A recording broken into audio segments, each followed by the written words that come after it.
Hello students, today's topic we are going to discuss um, the revision regarding acquired heart diseases. Among this one, the important one, acute rheumatic fever. Acute rheumatic fever condition occurs as a sequel to streptococcal throat infection. So I already know very well. So where we can able to identify this one, where the child, those who are having recurrent streptococcal throat infection, or we can able to say that the causative organism are group A beta hemolytic streptococcal infection. Okay, so in an acute autoimmune disease that occurs as a sequel of group A beta hemolytic streptococcal infection, characterized by inflammatory lesions of connective tissues and endothelial tissues, then primarily affecting the joints and heart.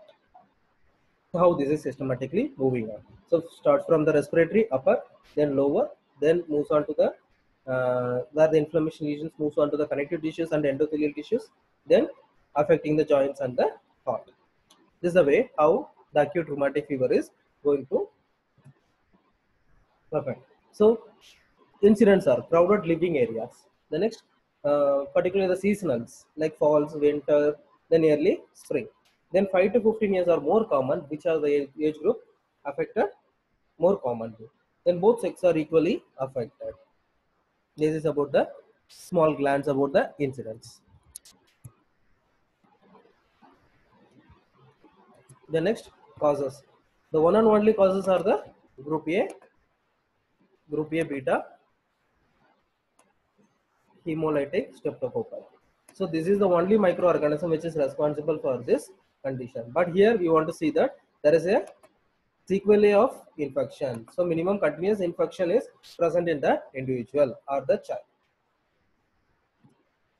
So the child, those who are within a month getting more than 3 times respiratory tract infection are at the risk. Then predisposing factor, poor socioeconomic status, overcrowding areas, then unhygienic living condition. These are the main areas where the predisposing factor which is contributing or where the cases are identified more. Clear?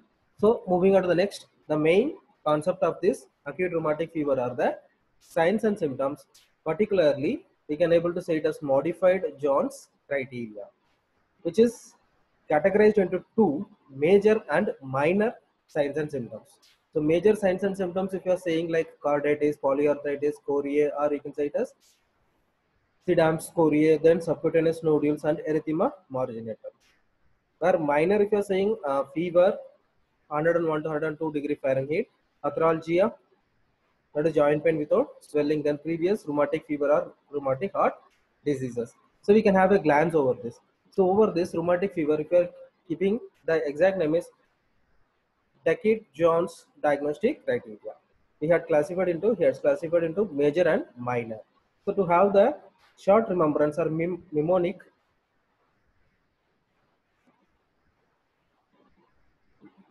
we are using the mnemonic as cases. Cases indicates the major for cases, and for the minor we are using FRAP.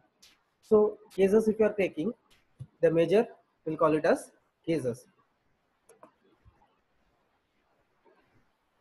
So taking cases, the first one, carditis, C, cases C, A, S, E, S, C for carditis, A for arthritis, S for subcutaneous nodules, E for erythema marginatum, and S for symptoms chorea or chorea. So this is the cases. So carditis, infection and inflammation of the all the three layers of the cardiac layers. Then arthritis, if you are taking, arthritis is the joint pain. So multiple joint pain that will be present as well as infection and inflammations of the joint. Then subcutaneous nodules, then erythema marginatum, then symptoms chorea. Then FRAP, if you are saying FRAP is the mnemonic of F for fever, then R for raised ESR or CRP, then A for arthralgia, and P for prolonged PR interval, and P for previous rheumatic fever. But these are the common hints for the signs and symptoms. So the major we can call it as cases, and minor we can call it as FRAP. So there must be incidence of streptococcal infection plus two major or one major and two minor. We can able to confirm that the individual is having streptococcal infection. So the major infection signs and symptoms are carditis, polyarthritis, Coriae or symptoms, Coriae subcutaneous nodules, that is painless and present over bony prominence like outside elbow, back, wrist and knees. Erythema marginatum, reddish rash on trunk or arms. Over this carditis, you can able to see pancarditis, that is all the three layers are involved. Pericardium, myocardium and endocardium, all the layers are infected and inflamed. Then polyarthritis, a temporarily migrating inflammation of large joints, usually starting in the legs and migrating towards upward. Start from the legs, then it migrate towards upward of the body. Next, chorea, that is symptoms chorea, a series of rapid movements without purpose occurring on the face and arms. Chorea, involuntary movements, how the muscles used to have the involuntary movements during the time of fasting. Same like that, the chorea movements will be present. Chorea, sometimes it resembles the large number of the movements, particularly the faces and the arms. Okay, then diagnostic evaluation by use of John's criteria from the American Heart Association. You can able to clearly see that presence of two major manifestation or one major or with two minor, with supporting evidence of recent streptococcal infection. In the physical examination, we can able to confirm the individual is having this. We can able to confirm the diagnosis. The individual is having rheumatic heart fever disease. ECG, where you can able to identify their elevated PR interval is present. Due to the cardiac lever has been affected, so due to that, the cardiac rhythms as well as the output both will be affected. Then chest X-ray, which indicates cardiomegaly or edema. Why the cardiomegaly is present? Because the infections, once it entered, it will be settling down on the valves of the heart, particularly on the if you are taking where inferior vena cava and superior vena cava, where it entering into the right atrium over that valves. Then particularly on the mitral valves and tricuspid valve. Then over the pulmonary artery and as well as aorta, where it is moving on. Then pulmonary vein, where the blood comes to the left ventricle. In all these valves, the infection will take place as well as inflammation will take place. So due to that, narrowing of the blood vessels will take place.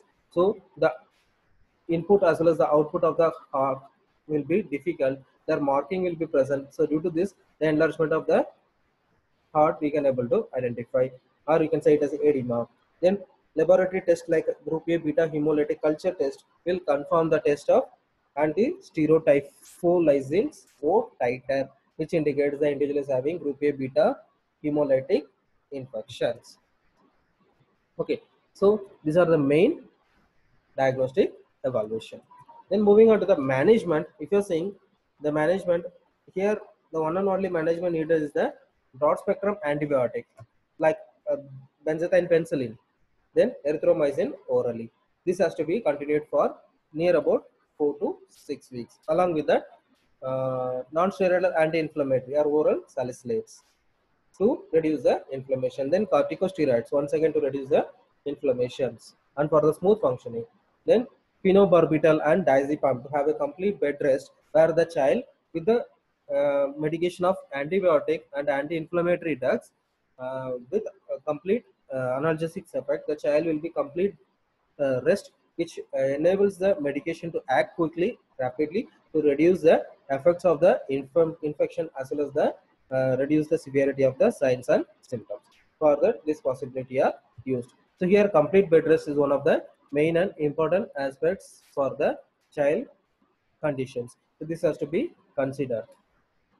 Okay, so over this, once again we'll repeat. Today class we had saw regarding acute rheumatic fever. Acute rheumatic fever is, what is it? Acute rheumatic fever is a condition occurs as a sequel of streptococcal throat infection, nothing but so due to recurrent respiratory tract infection that will leads to infection and inflammation of the cardiac layers as well as the valves of the heart. Incidence of crowded living areas, then 5 to 15 years or more common, both sexes are affected equally. Then causes one and only causative organism, that is group A beta hemolytic streptococcal infection. Group A beta hemolytic streptococcal infection. Okay, so next over this signs and symptoms. This is the main aspects of this one, this condition. One of the important condition. What is the signs and symptoms? These signs and symptoms are categorized into two, major and minor. The hints are cases and front. Cases indicate C for carditis, A for arthritis, S for subcutaneous nodules, E for erythematous marginatum, and S for syndromes Fourier. This is about cases. For minor criteria and for major criteria and for minor criteria, FRAP.